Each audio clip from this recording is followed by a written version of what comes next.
بسم اللہ الرحمن الرحیم۔ السلام علیکم۔ سیلف ٹریننگ ایپیسوڈ 6، مراقبہ اور عزاداری۔ دوستوں، عزاداری آپ تنہا کر رہے ہوں یا اجتماعی، پازیٹیو روحانی کیفیات کے حصول کا بہت بڑا ذریعہ بلکہ وسیلہ ہے۔ کوئی بھی چیز سیکھنے سے اور کرنے سے آتی ہے۔ شروع میں یہ تجربہ آپ تنہا کریں، کسی بھی معصوم علیہ السلام کی شہادت کا دن ہو یا نہ بھی ہو، آپ باوضو ہو کر کمرے میں مسجد، امام بارگاہ یا کسی ولی کے مزار پر جائیں، 2 رکعت نماز ہدیہ شہنشاہ زمانہ عجل اللہ فرج شریف ادا کریں۔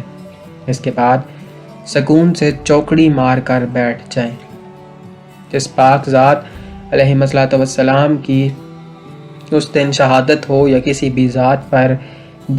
بھی ذات جس پر آپ مراقبہ کرنا چاہتے ہوں، ان کو یاد کرنا شروع کریں۔ مثلاً امام حسن المجتبیٰ علیہ السلام کی پاک ذات ہے۔ شروع میں چند بار صلوات کاملہ کا ورد کریں۔ اس کے بعد پورے دھیان سے امام حسن علیہ السلام کے فضائل واقعات جو بھی آپ کو یاد ہوں، ذہن میں سوچنا شروع کر دیں۔ کیا آپ کا بچپن کیسا تھا؟ شہنشاہ انبیاء صلی اللہ علیہ وآلہ وسلم، مولا امیر المومنین علیہ السلام، پاک سیدہ صلوات اللہ علیہا کیسے آپ سے محبت کرتے تھے؟ آپ بچپن میں کیسے باتیں کرتے تھے؟ آپ آپس میں دونوں پاک بھائی کیسے باتیں کرتے تھے؟ نانا پاک صلی اللہ علیہ وآلہ وسلم کے وصال کا آپ نے کیسے اثر لیا ہوگا؟ دوستوں، ہر چیز آپ نے اپنی ذات پر محسوس کرنی ہے۔ پھر والدہ پاک صلوات اللہ علیہا، والدہ پاک مدد صلوات اللہ علیہا کے مصائب اور شہادت کیسے بچپن میں برداشت کیے ہوں گے۔ پھر بابا پاک علیہ السلام کی حق سے محرومی اور 25 سالہ خاموشی، اور پھر لوگوں کی بے وفائی اور شہادت کا صدمہ کیسے اٹھایا ہوگا، اور پھر اپنے ساتھ لوگوں کی بدعہدی، بے وفائی، غداری کیسے دیکھی ہوگی۔ پھر صلح اور لوگوں کے طعنے کیسے برداشت کرے ہوں گے۔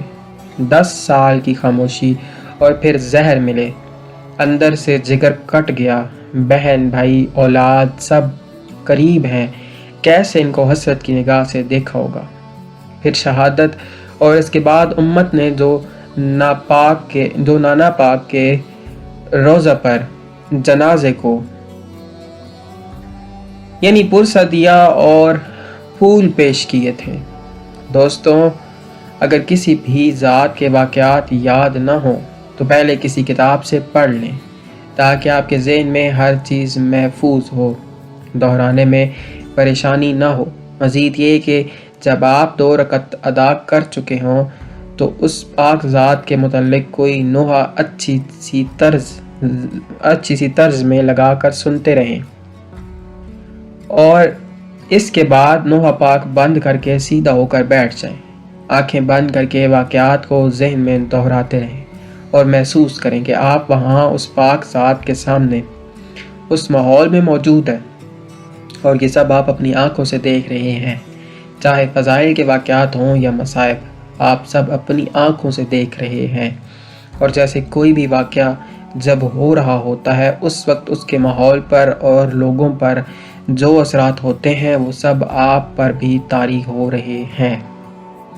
آپ دیکھیں گے کہ کیفیات سے آپ کے جسم میں شروع میں جرجری پیدا ہوگی، پھر کچھ دن بعد پریکٹس سے لرزہ طاری ہو جائے گا، آنکھوں سے مسلسل آنسو جاری رہیں گے۔ کچھ عرصے بعد یہ واقعات آپ کو نظر آنا شروع ہو جائیں گے، اور پھر یہ کیفیات عام زندگی میں بھی کسی وقت بھی آپ پر طاری ہو جایا کریں گی۔ آپ جہاں بھی ہوں گے، جو بھی کام کر رہے ہوں گے، اگر آپ کے سامنے اس شخصیت کا کہیں بھی ذکر آ جائے گا، آپ پر کیفیت طاری ہو جائے گی۔ کوشش کریں گوشت اور چینی کا استعمال کم کریں، اور نگاہوں اور خیالات کی حفاظت کریں، پاکیزہ رکھیں۔ دوستوں، اجتماعی عزاداری یا مجلس میں کیفیات کے بارے میں علیحدہ پوسٹ میں بات کی جائے گی۔ پوسٹ کافی لمبی ہو چکی ہے، اور یہ چیز بھی آپ کی طبیعت پر ناگوار گزرتی ہے۔ اگر کوئی بات سمجھ نہ لگے تو پوچھ سکتے ہیں۔ پوسٹ کے متعلق اپنی رائے کا ضرور اظہار کیجیے گا تاکہ معلوم ہوتا رہے کہ بات آپ نے کہاں تک وصول کی ہے۔ کوشش کریں رائے کا اظہار لکھ کر کیا کریں۔ سنبل سے مجھے عجیب سی بری فیلنگز آتی ہیں۔ دعا پاک سمبلز جو ہے نا ان کی بات کی جا رہی ہے۔ دعا پاک صدا پکار الاجل الاجل یا مرشد العباد اجل اللہ فرجک و صلوات اللہ علیہ کا الاجل الاجل یا ولی المظلومین اجل اللہ فرجک و صلوات اللہ علیہ کا یا رب محمد و آل محمد صلی علی محمد و آل محمد وعجل فرج آل محمد۔